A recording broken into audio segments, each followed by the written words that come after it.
Welcome to another episode of JTV. In the era of lockdown, we're doing more interviews virtually, but it's not stopping us from creating content, and we're making use of the incredible technology that we have available to us around the world. And I'm really excited, delighted to be joined by a man who is not only a superb psychotherapist that helps people deal with emotional issues pertaining to themselves, pertaining to relationships with others, as well as being a qualified rabbi, but also someone who's had a real impact on me and my life and has been a real mentor to me.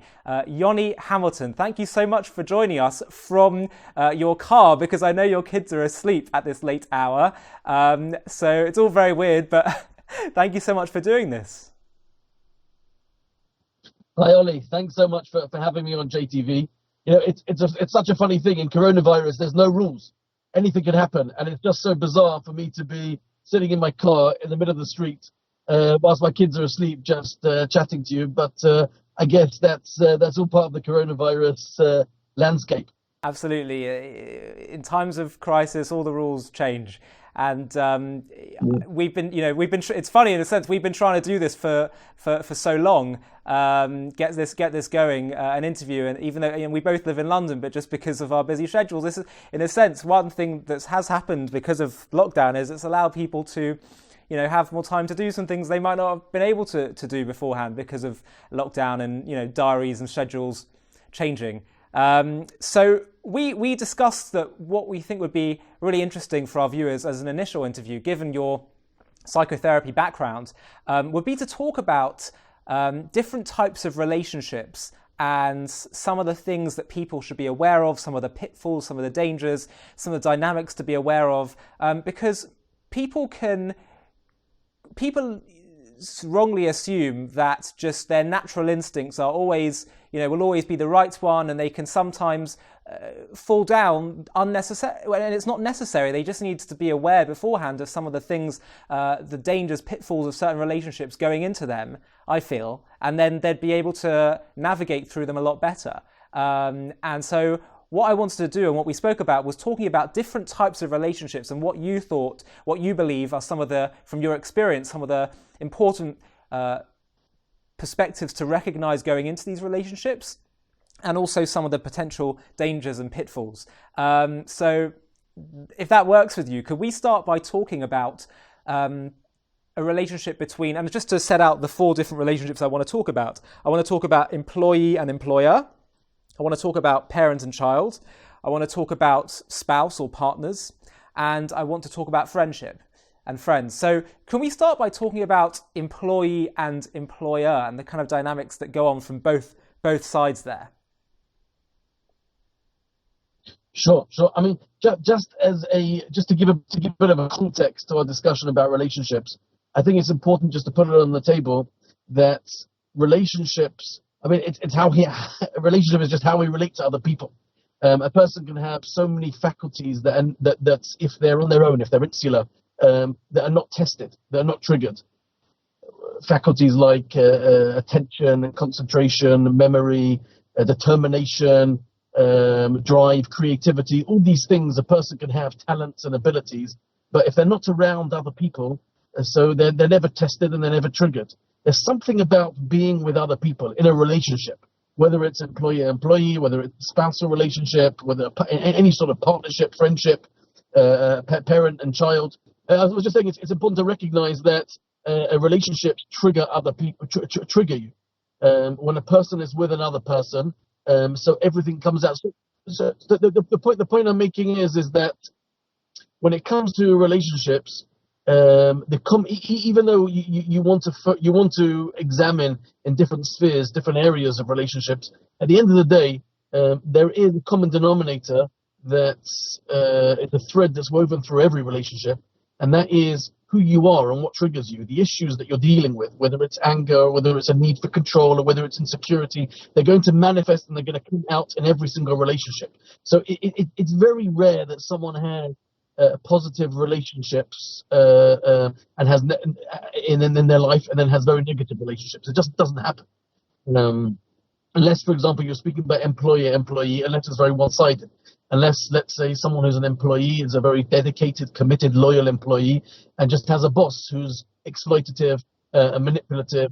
And that can happen. Of course, one of the dangers when it comes to money, if someone feels that they're paying you, if an employer feels, if I feel I'm paying someone, there is the tendency to feel that if I'm paying you, then I want to squeeze everything I can from you. I want you to work as hard as you can and to be as committed as you can. And there often is the challenge when it comes to any employer, a bit like the goose that lays the golden eggs. The desire that you want to squeeze as much as you can from the goose, that you end up, I think it's one of the fables, Aesop's fables, is that you just end up killing the goose because you want to extract the egg and you realize you killed the goose. So obviously a clever employer is going to have a more of a long-term perspective in terms of working with their employee. Often these things are built into legalities now and in contracts, but there is still that remnant of a tendency that if an employer is employing someone, then they own them, and therefore they can be freer with how they treat them, how they speak to them, what they say to them, the respect that they give them. It takes a high-quality employer to be able to treat his employee with respect and to trust him. So I would say in terms of challenges, that would be something that's, obviously there are books written about this, seminars about this, but something that's important to bear in mind if you're an employee and you're listening to this is that there is that tendency. Again, it could be a subtle tendency. Obviously, your hands are bound by contract and legalities, but how respectful are you as an employer to your employee? At the same time, as an employee, the challenge of being an employee is working hard and not wanting to exploit your employer.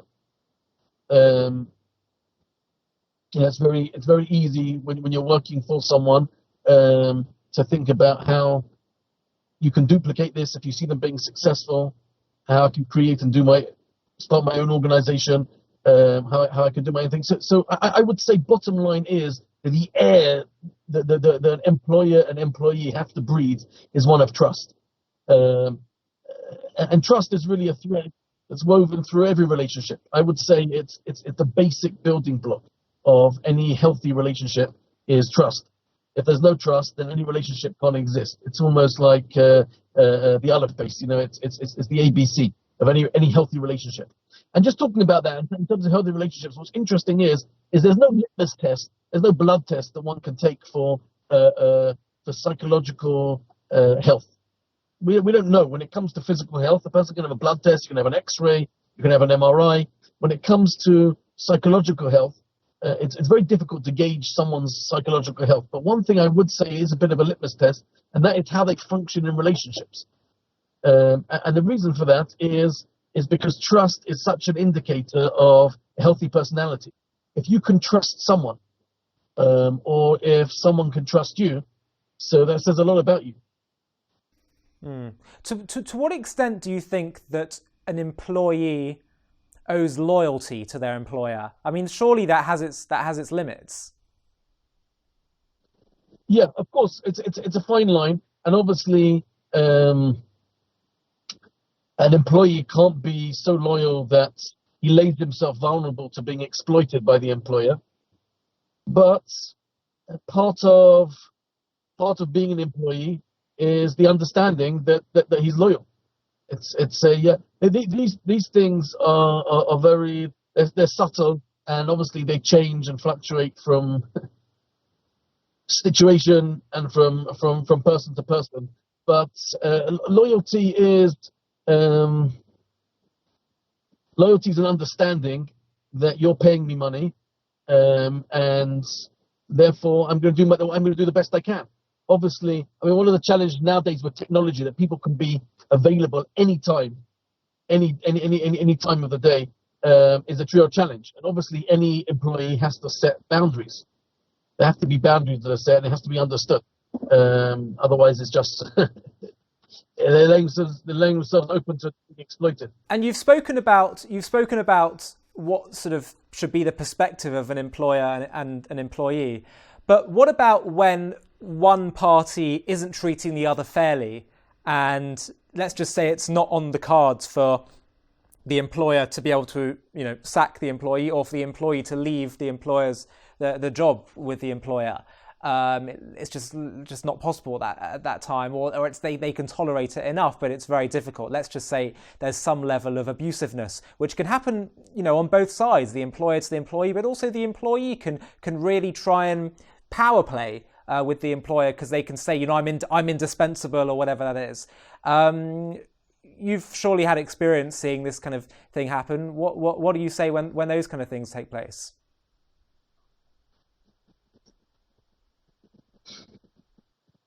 I mean, it's a real challenge, just because finances are at place. Once finances are at stake, so then people are vulnerable on both sides, both employers and employees.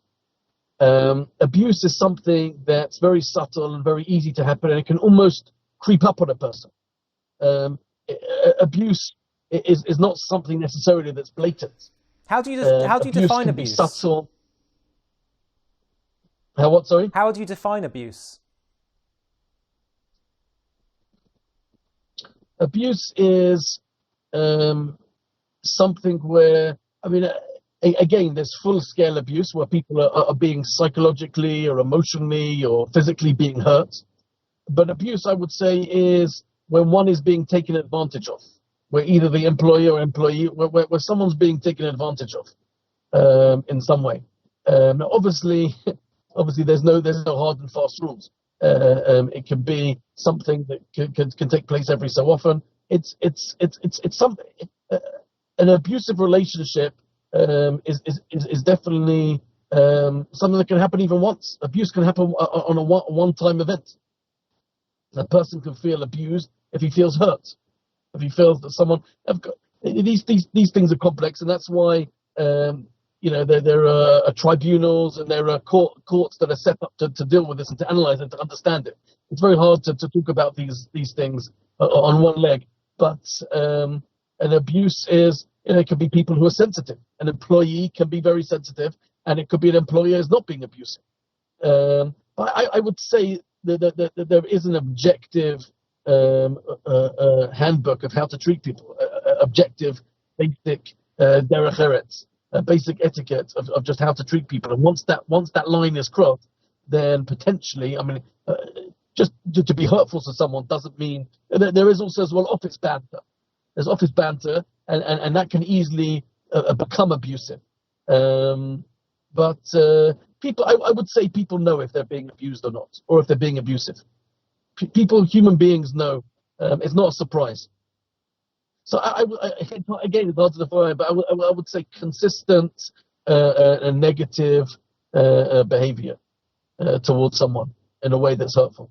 Right. And again, how you're saying there's not much people can do sometimes, but what can people do to help protect themselves? Or do you usually recommend, where they feel there's a lot at stake in terms of their job or their business, better to confront or better to just ignore, keep calm and carry on? Well, there's often can be collateral damage. An employee or an employer has a family.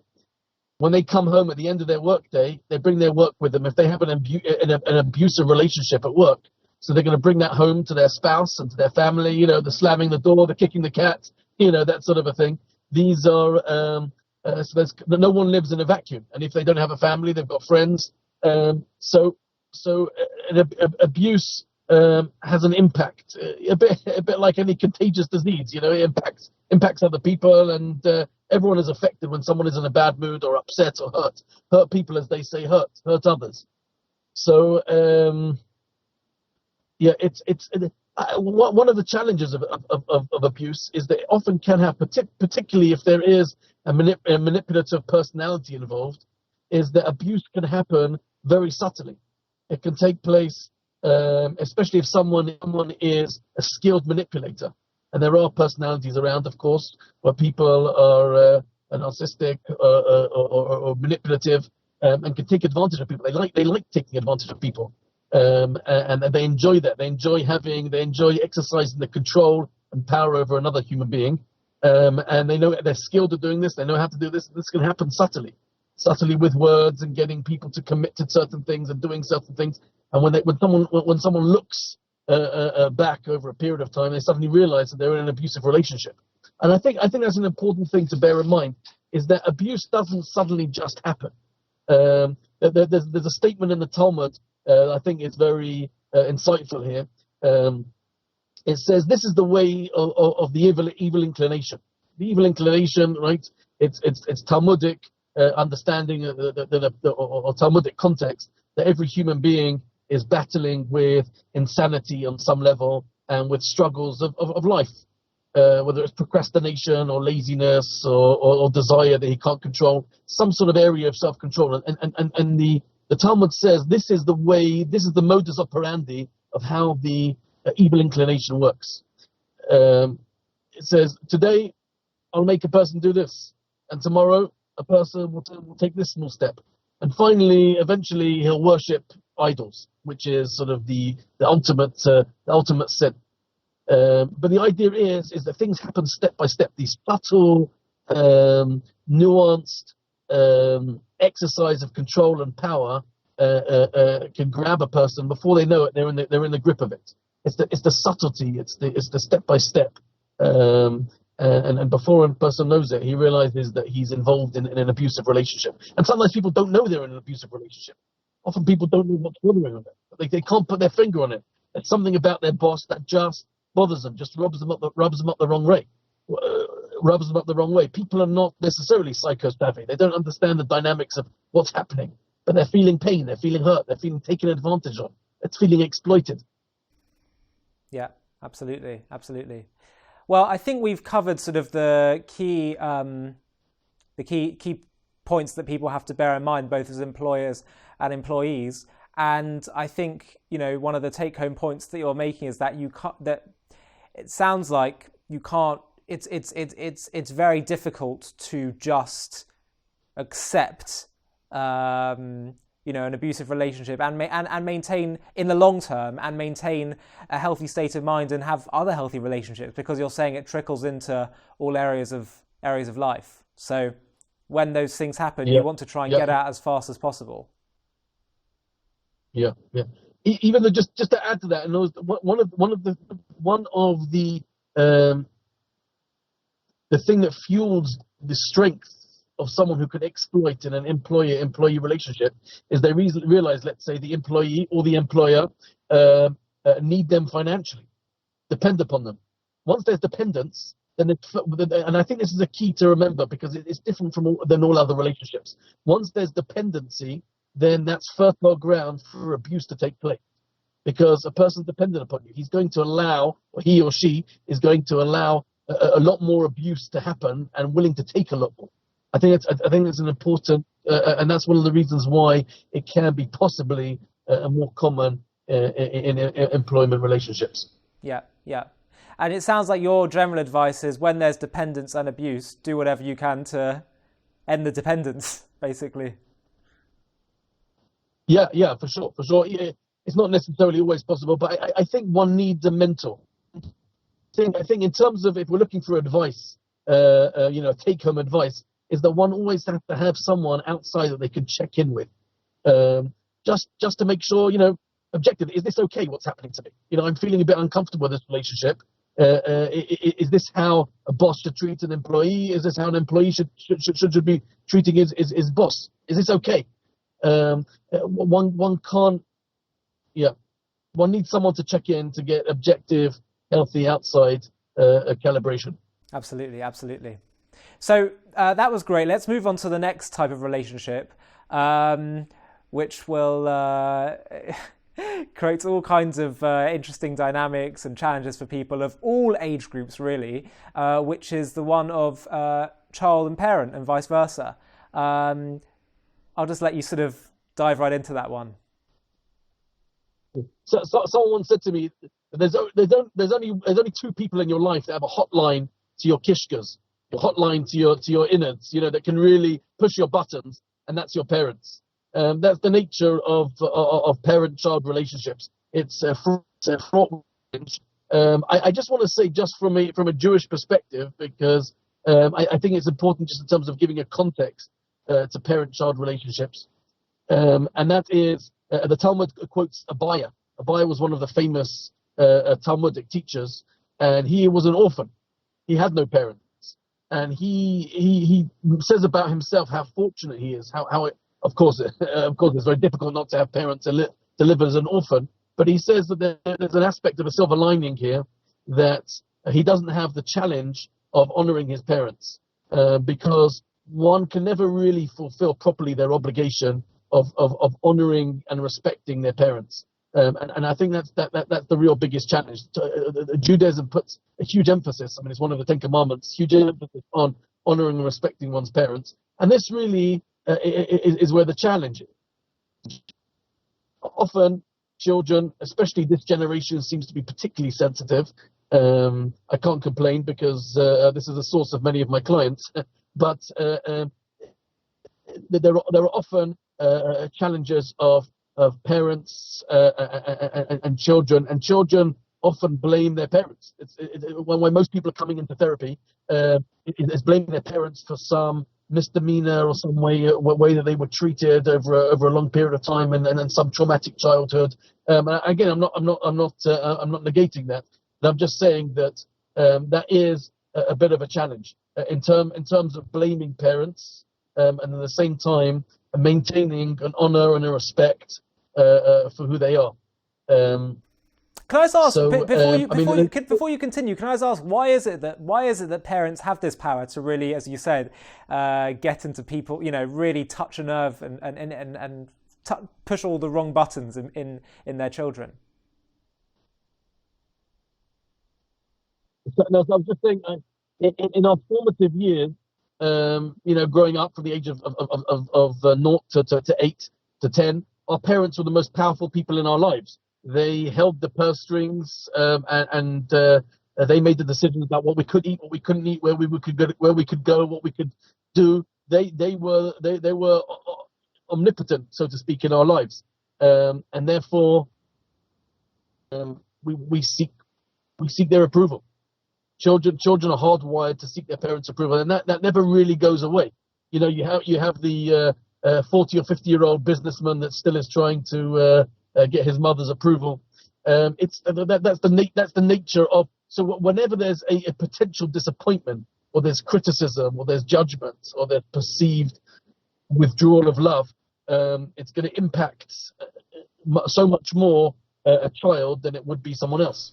That's so interesting that you say that, because is it? I thought maybe it could be more the fact that, as you say, you see them as being omnipotent and being totally, right about everything, and then you grow up and then you start to feel like, oh, well, that thing you do irritates me, or that I don't like, or that, and I thought the irritation comes more from like, I thought you were this, but I thought you were perfect, but now I see some level of imperfection.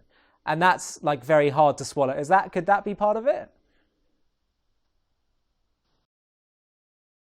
That's definitely there. There's no question that the dynamic that takes place is that as a child becomes older, and it's the real challenge actually of teenager, and it's often a source of rebellion, because a teenager suddenly realizes that his parents are not necessarily right, and they're not perfect, and they look around and they see other people and how they would do it, and will be a better way of doing it.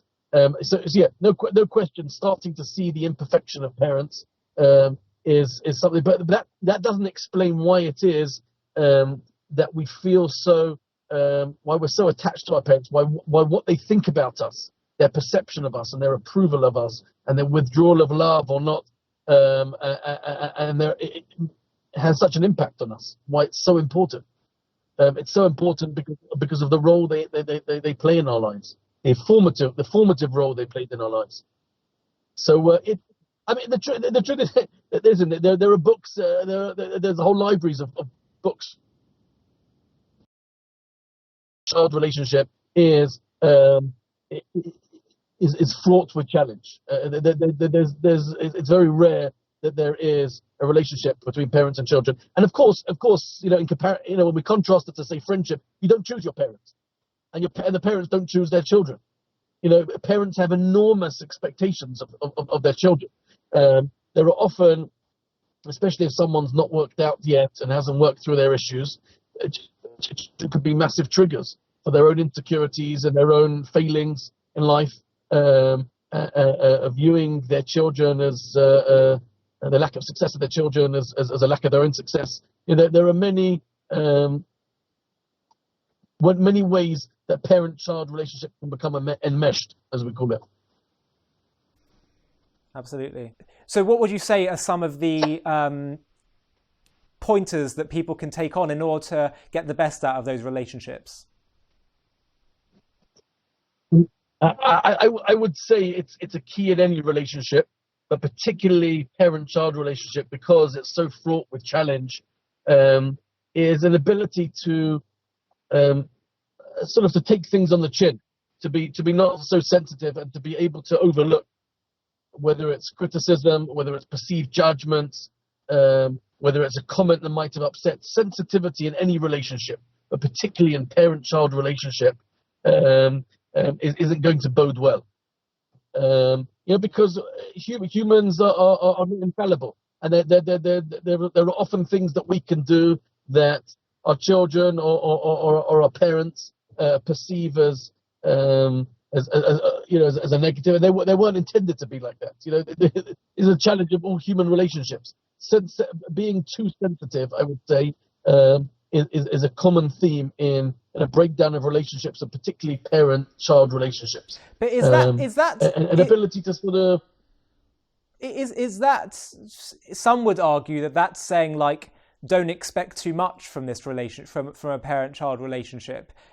Hold back some of your sensitivity, meaning don't get that people could interpret that as, don't get too close. In other words, you're saying don't have such high expectations. I feel like some people might want to say, no, that's wrong. That's not how it should be. I'm not saying don't have too high expectations. I'm saying in a dynamic, a phone call, something was said, there was an intonation, or there was something that was done that wasn't appreciated, whatever it may be, just to sort of let it go. Sort of be the bigger person, whether you're as a parent or whether as a child, just to sort of let things go and not to be too sensitive. And how do you ensure that doesn't lead to how do you ensure that doesn't lead to resentment building up?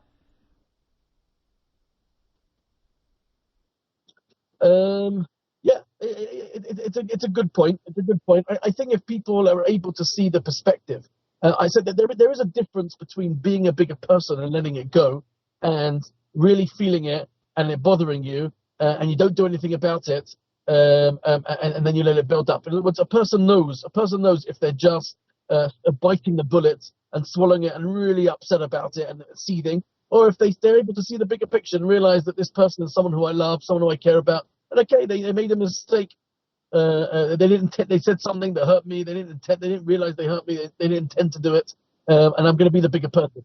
We know. In other words, you're right. It looks the same, but in terms of qualitatively, it's very different. And listen, don't get me wrong. This is a very difficult quality to develop. There's a greatness to it, to be a bigger person and to be able to be above, almost go above pettiness. But I really feel that this is the oil that lubricates a healthy relationship, particularly with parent-child, when there's so much at stake and it's so fraught with challenge. Is just to be able to step above that and not taken in by that, not to be petty. It's so funny that these things they seem so I'm sure they'll seem so self-evident to a lot of people, and yet many people they battle huge amounts in this particular relationship in this area, because it's almost like we were saying at the beginning. It would be so much more helpful if life handed a manual to you that sort of made you aware of these things, so that people wouldn't naturally fall into these pitfalls. I wonder then, how do you understand the Torah's emphasis on respecting one's parents, and how does that play into all of what you've just said? I mean, there is so much of an emphasis on it. It's not just in the Ten Commandments.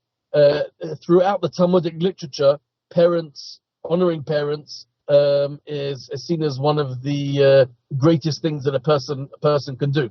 There are many illustrations of this. We don't have time, beyond the scope of this discussion, but there are Talmudic illustrations. Even if a parent was to come up to someone and hit them, they should just accept it. I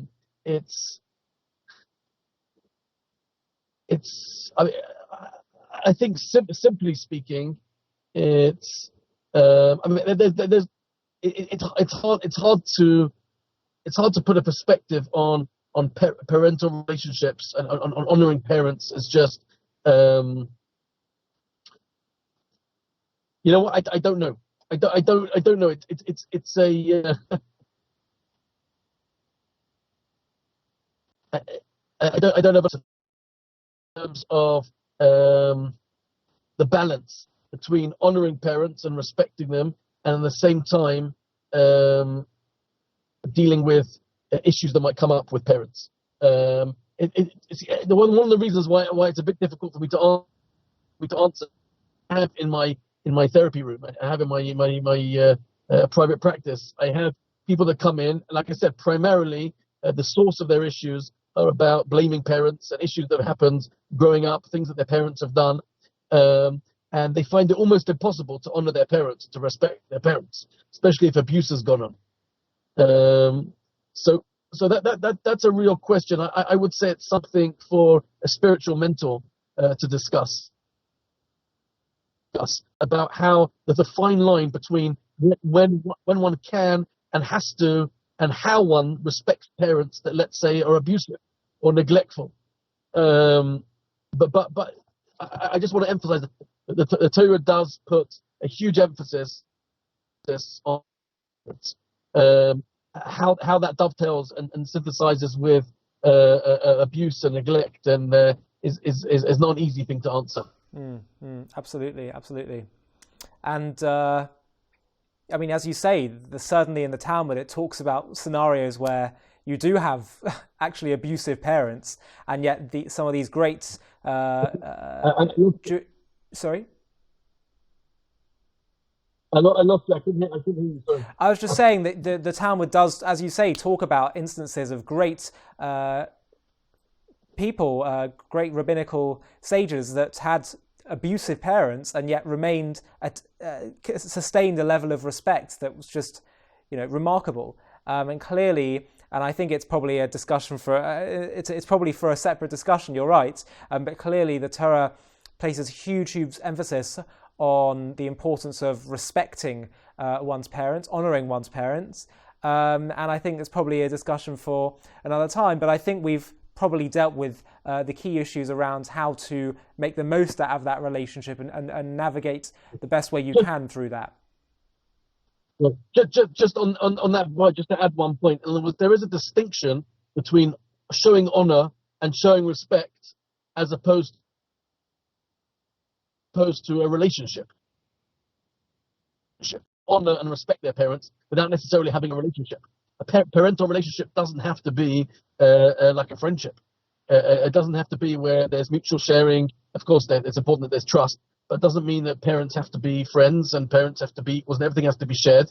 One can still show honor and respect without having without a parental relationship being like a friendship. Yeah, I personally think that a lot of it comes down to learning about, for me, one of the most central elements of Judaism, of the Torah, is gratitude. And ultimately, a huge source of, gratitude is about recognizing the blessings you have in your life. And the greatest blessing of all is your existence.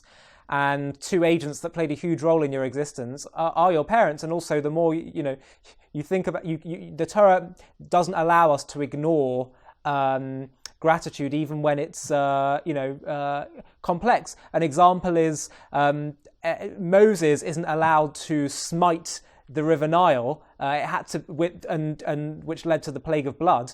It had to be Aaron, because Moses was meant to have gratitude, hakaras hatov, to the River Nile for saving him when he was a baby boy. And I think that probably has a lot to do with it. It's not so much necessarily about should you have a good or a bad relationship? It's about recognizing where's the source of your existence. And I think that's why it's listed as the fifth of the first five of the Ten Commandments, which seem to be otherwise all about the relationship between man and God. In other words, it's about learning, focusing on the source of your existence, on why you should, on gratitude. And I think it's there to sort of, it's this commandment is very much about your relationship with God, actually, and building gratitude there and focusing on recognizing the source of your creation, I think.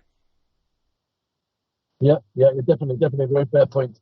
Very fair point. In fact, just talking about that is that gratitude. What's interesting is you mentioned before about Moses smiting the river. Is that of course the question is the river's not going to take any notice. The river is not a conscious being and not aware of this. Gratitude is not, as people think, that it's a quality of man to man, but rather the characteristics of a human being, the characteristics the person has to develop through his journey in life. There's a third category. It's not there's between man and man, man and God, and man and oneself. And gratitude, in fact, is really between a quality between man and oneself. In other words, a level of human sensitivity, of gratitude, this attitude of being grateful. And you're right. In other words, a spiritual, healthy person is someone who has a developed attitude of gratitude, because really gratitude comes from an ability to notice positive things in one's life. If you don't have that highly attuned, conscious sensitivity to what's positive in your life, then you don't open yourself up to blessing or to appreciation. And on a deeper level, it's when a person has gratitude, it flexes the muscles of him being grateful to God, and therefore it fuels his drive and his spiritual endeavors to become a greater human being. Definitely. Okay, let's now move on to friendship, relationships between two people. It's very much an equal kind of relationship between two people who aren't related to each other. Well, they could be potentially, but it's very much a voluntary relationship that is chosen. It's not one that's sort of foisted upon you like it is with family. So, what are the important things to bear in mind when it comes to friendship? I mean, just as a starter, I feel that one of the poisons, a cancer, so to speak, in relationship with friends is jealousy. Jealousy can lead to hatred, especially if you're a good friend of someone. So you're in their life and they're in your life. They see your successes as well as your downfalls, and you see theirs. If things are not going, this can easily happen. If someone is a good friend, and again, we're not talking about what social media call friends. That's acquaintances. We're talking about if a real friendship is developed, and we're not talking about necessarily. It doesn't have to be necessarily school friends, people you just happen to be friendly with, and therefore you stay in touch with them. And we're talking about a friendship that's nurtured and that's developed, and just as the Mishnah in Pirkei Avos says, famously quoted, the person should acquire a friend. And a lot of the commentators discuss there that a friendship is so important for life. It's so essential for a successful life to have someone who is a real, genuine friend, who cares about you and is rooting for you and will do anything for you, and loves you, that it's even worth paying for such a friend. And of course, it doesn't mean necessarily just financially, but it means investing in that relationship, whether it's time, whether it's effort, whether it's resources. A friendship is probably the most important thing that a person can put his endeavors into developing. I really feel, again, I've never done a study on this, but I wouldn't be surprised if the difference, a basic difference between successful people in life is whether they have a good friend in their life or if they don't. Are you saying even more? Are you saying even more than spouse or partner?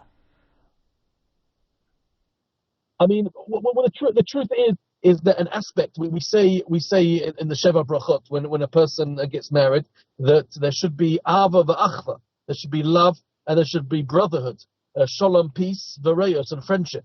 So there should be an aspect, a dimension of friendship with the spouse. There's no question. So really, we're talking about not necessarily having a friend, but nurturing a friendship. So if a person, so having for a wife or a husband to be a friend is crucial, is essential. But also for someone to have a friendship outside marriage, someone to speak to about their marriage or about their family. But having a friend, having friendship in one's life is an essential gift. It's really a gift. And I was saying before that the poison, the cancer, that something that can rot and chip away at true friendship is jealousy, and the mistrust that comes from that, and the hatred, because you're so much involved in someone else's life, and there's so much involved in you, in your life, and it just chips away, and it's subtle. It's very subtle. It's like what we were talking before about abuse. It can just creep up on a person, and unless a person guards his, builds a fence to guard his garden, so to speak, to uproot the weeds and to be aware of what's happening. But by the way, I would say generally, it's a bit of a therapist thing to say, but I think it's important to make this point, is that in any relationship, and if a person is not self-aware, then it's going to be difficult for him to have a successful relationship, because there are so many subtle things that can happen, whether it's before we were talking about employee-employee relationships, abuse happening, or whether it's in friendship, jealousy developing. These things are subtle emotions. And unless a person is aware of himself and emotionally in tune with himself, or has a level of self-awareness, then he's not going to catch himself. He's not going to be aware until it's too late. And many friendships, good friendships where people have been dedicated and loyal to each other after years, can just end on something small. And often what's happened is that there's been a subtle build-up of mistrust or jealousy or anger or things festering that weren't dealt with. And obviously, I mean, it goes without saying, but parts of a relationship don't just happen. People have to work on their relationship. A relationship has to be maintained. Communication, and again, we're touching on things here. Each one of them is a discussion on its own. But healthy communication in any relationship is essential. Whether it's employer-employee, whether it's spousal, parent, ability to communicate, to speak, to discuss things, to feel that there's a forum and a space where I can talk to you and you talk to me. So that there are things obviously that can be done to maintain and keep healthy relationships. But in a nutshell, I would say that the biggest, if we're talking about challenges or pitfalls of friendship, I would say that it possibly is jealousy. And to the extent where possibly it's a good idea for a friend to hold back from someone else. Hold back from someone. You know, if you know your friend is going through a difficult time, to be sensitive about sharing information, the things that are happening in your life, even though you rely on him for advice or rely on her for guidance or for the support. It's not necessarily the right time. It's sensitivity. High sensitivity is needed for any successful relationship, but particularly friendships. And spousal is included in that, of course. That's why one of the reasons I once heard from a divorce lawyer. I was speaking to a family lawyer, specializes in divorce, and she was telling me that at the moment one of the biggest causes she sees for divorce is often Facebook. People have seen other people's presentation of their perfect family on holiday or whatever they're doing, just done up their house, or they're in this perfect pose. If we were to see behind the scenes how many hours it took to get that perfect pose, but you're seeing the perfect pose, and that creates jealousy. People see that, and it sows the seeds of upset and anger. So I would say one needs a high level of sensitivity as to what to share with his or her friends. Yeah.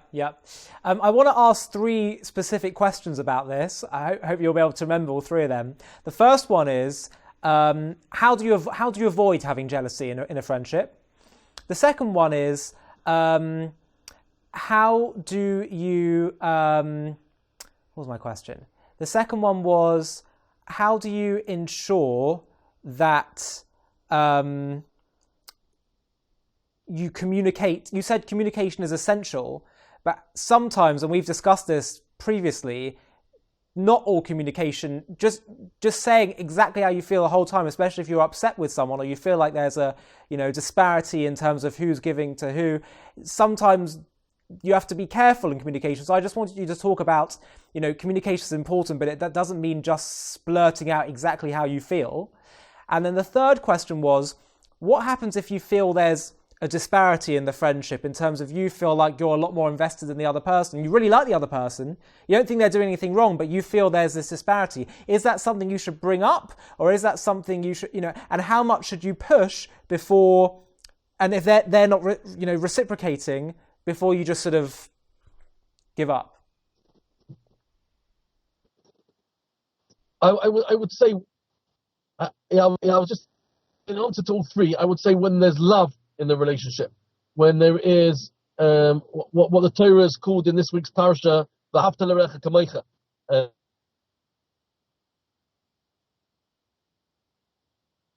love and rooting for their success, and real genuine care, and often as one is able to overcome these obstacles. And anti-jealousy is developing a real feeling, and in terms of communication, once a person feels love for someone else, so then they'll find a way to communicate in a way that creates harmony, and creates partnership, and doesn't negate, doesn't criticize, doesn't judge. Love is the background, and it's often overlooked. Friendships become technical. They become, again, what we're talking about with friendship is not a partnership of convenience where you help me and I help you, you scratch my back, I scratch yours. Friendship, real friendship, is one where there's real love. I care about this person. It's a story that I'm always amazed about. I'm always just, I can't even get my head around it, just because it's something that we're just not used to.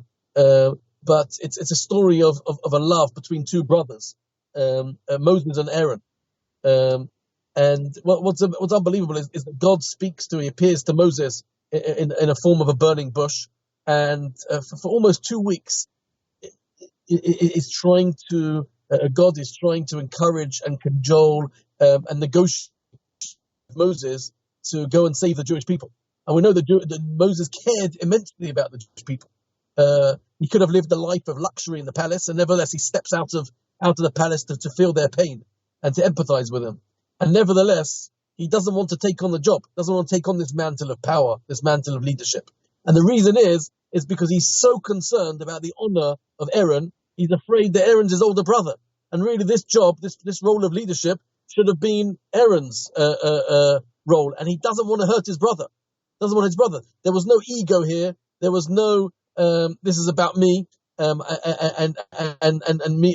It was just unbelievable. And what's even more amazing is that God turns around to Moses and says, don't worry.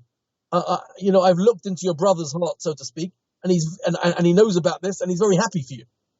That means there's no remnant of jealousy, of anger, of resentment in Aaron's heart. That's the sort of partnership that can be created when there's a real. I know they're brothers, but when there's fertile ground for real love and really caring about the other person, and I guess understanding, and perspective.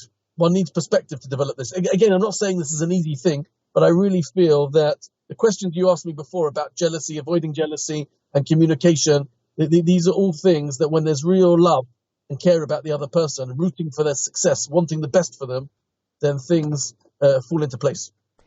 Absolutely. And I feel like it's so important to maintain the love when there's communication, signs, potential for hurt. The most important thing, you're right, I think, you communicate love throughout even when you're going through bumpy periods, and then it should grow. I think that's definitely been borne out in my experience of friendship. And I have to say, I find it, you're saying the importance of friendship even when you enter into marriage, and of course your spouse should be your friend as well. And I find it so difficult when I see some people who throw away friendships after, they get married or whatever, they feel settled or whatever it is. And to me, that it shows it wasn't really a particularly strong friendship in the first place. But I just think the whole approach of, not needing friends is just naive. Sometimes, at the very least, it's good to have that objective outsider that can look in on your life and challenges that can, guide you. And I think also the same is true of a mentor. And we're not actually devoting a section to talking about a relationship between a person and a mentor, but I think that's essential as well. In that same verse that you quoted in Pirkei Avot about acquiring a friend, it also says make for yourself a mentor or a rabbi. And it's that whole thing of having that outsider's perspective that understands you, knows you, cares about you, loves you, that can offer you wisdom, guidance, discipline, maybe, Yeah. Just on that point, I think what you bring up is a very important, insightful point. We as human beings, one of our biggest challenges is our inability to clearly see our own situation. We're so colored. Our perspective is so colored and distorted by projections, our own tendencies, whether it's selfishness or arrogance or whatever it may be. It's very difficult to see things clearly. And I think that, and again, I'm not advocating here a therapy, but someone in one's life, whether it's a rabbi or whether it's a spiritual mentor, whether it's a good friend, whether it's a spouse, I would say a successful human being is someone who has an ability to listen to other people. And it's really a hallmark of a successful relationship. We're talking about relationships here. I mean, you asked me before about what are some of the pitfalls. I would say that the major global macro pitfall in any relationship, whatever that may be, is arrogance, is an inability to see things clearly and not be open to advice, not be open to direction, and not be open to someone giving what we call toichacha, which is a rebuke. It sounds a bit harsh when it's translated into English, but really it's a way of clarifying for someone that the path that they might be leading or the decision they might be making or the behavior they're engaged in is not the best thing for them. And I would say that if someone is arrogant to the extent that they can't be open to someone else, then they're not going to have successful relationships.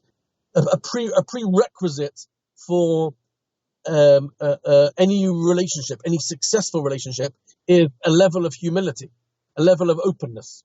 And to the extent, of course, it's a spectrum. No one is fully humble, and no one is fully arrogant. But I definitely think if they were correlated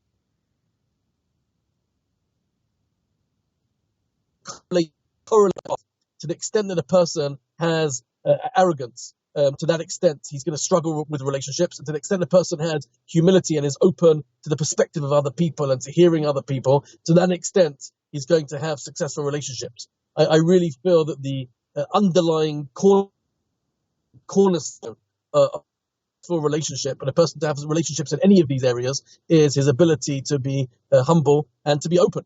It doesn't mean he has to be a doormat that people walk on him. That's not what humility really is. But humility and openness to other people's advice, guidance, and objective opinion, because people are subjective.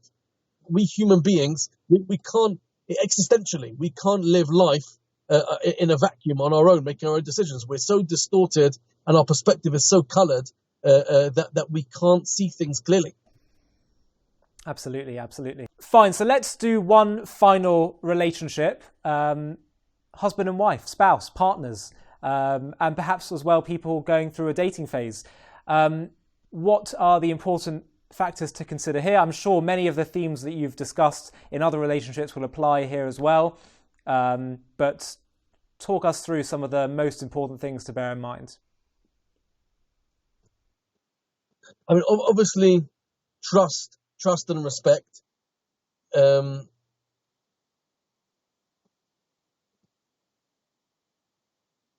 It's hard to come up with new principles just because so much of what we said already has been covered. Well, what I guess I'd ask is, what are the key?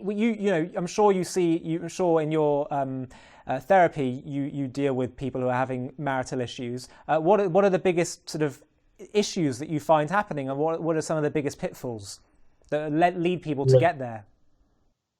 Right. I tell you something that I've seen, interestingly enough, amongst couples that I feel are successfully able to go through therapy and work on themselves with couples therapy and able to build a healthy relationship afterwards is interestingly enough, and we haven't really touched upon this before, but I think it's an important human quality and it's not talked about enough. It's often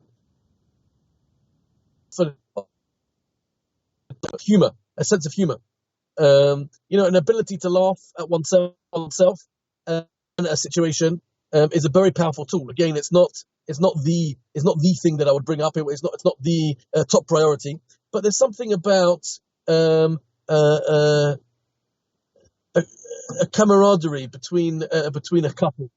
I've seen couples that have, even if they're fighting with each other and they're angry with each other and at each other's throats, if they have a sense of humor, that they're able to sort of like laugh, almost like a playful quality to their relationship. And of course, this takes time to develop. But I think it's important that they can laugh at each other or laugh at something that's happened. If there's a dimension to their relationship where humor has a place. I think it's a very powerful tool, and it says a lot about the relationship, where the relationship is at. Obviously a relationship where there's criticism and knocking each other down, that's obviously, the basic no-nos, judgment and criticism.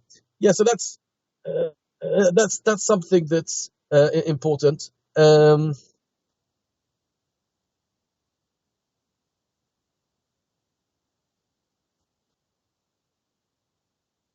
I think you mentioned before about dating and about marriage. The challenge of dating is that you don't really know the person and they don't know you. And it's not because you haven't spent enough time with each other. It's just that you haven't really seen each other under stress.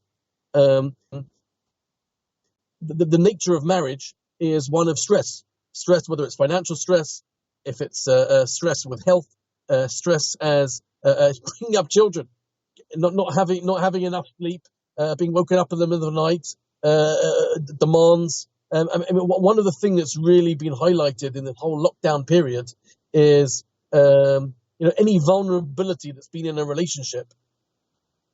People have been able to overlook it and overcome it. It's come back to haunt them, so to speak, in lockdown, because there's no room for that. You're spending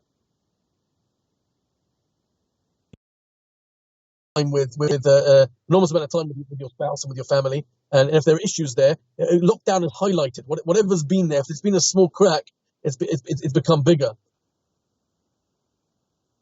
So I would say that one of the challenges of dating is meeting someone, and if anything, it would be if there's any way to engineer some sort of a stress, or if stress develops, I think it's a good idea to see how someone behaves under stress, to see how someone reacts and responds under stress. And you don't see that in dating. Dating is often, laughter and sharing and caring for each other, but it's not real life, and therefore, even people that live with each other, even the couples that live with each other, it's still not real life. There's something about becoming married and building a family with someone that becomes stressful. But wouldn't you say ultimately, really, the purpose of dating is not to experience those deep stressful moments? It's really just to build, those positive feelings towards one another, so that you can withstand the stress when it happens in life. So I lost you. I lost you when you said it isn't the purpose of dating. Okay, so can you hear me now? Yeah. So isn't the purpose of dating actually, it's not to really test those stresses and strains of how someone acts. It's actually just to build those positive feelings and love towards one another, so that when you go into the marriage, you can withstand the strain and the stress, because you have those, that warmth of feeling towards the other. Yeah, definitely. You can't expect more from dating than what you can do. Obviously. But I'm just pointing out for many of the people that might be listening to this that there is a difference, obviously, between dating and marriage. A marriage is not going to look like what your dating looks like. For us who are married, that's obvious. But for people who are dating, it's not so obvious. A marriage is a totally different ballpark, a totally different scenario. But as you say, dating is looking for the positives and the do I respect this person? Is there mutual care and support and love that we can build something on? And what are the most important, things to bear in mind when a relationship does come under those strains and stresses, especially once both people are married?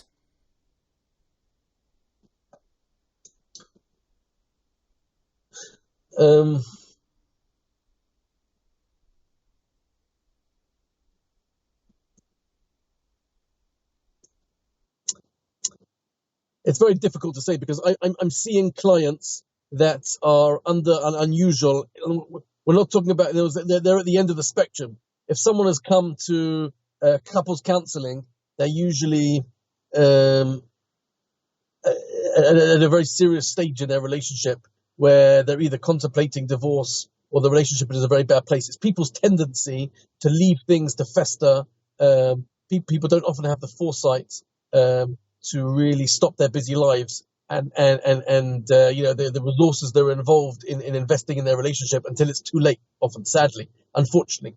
So I'm often seeing people in a very bad state in their relationship. You're talking about people who love each other and care for each other, and they've things that they're going through a difficult patch, let's say. So obviously, to take time out,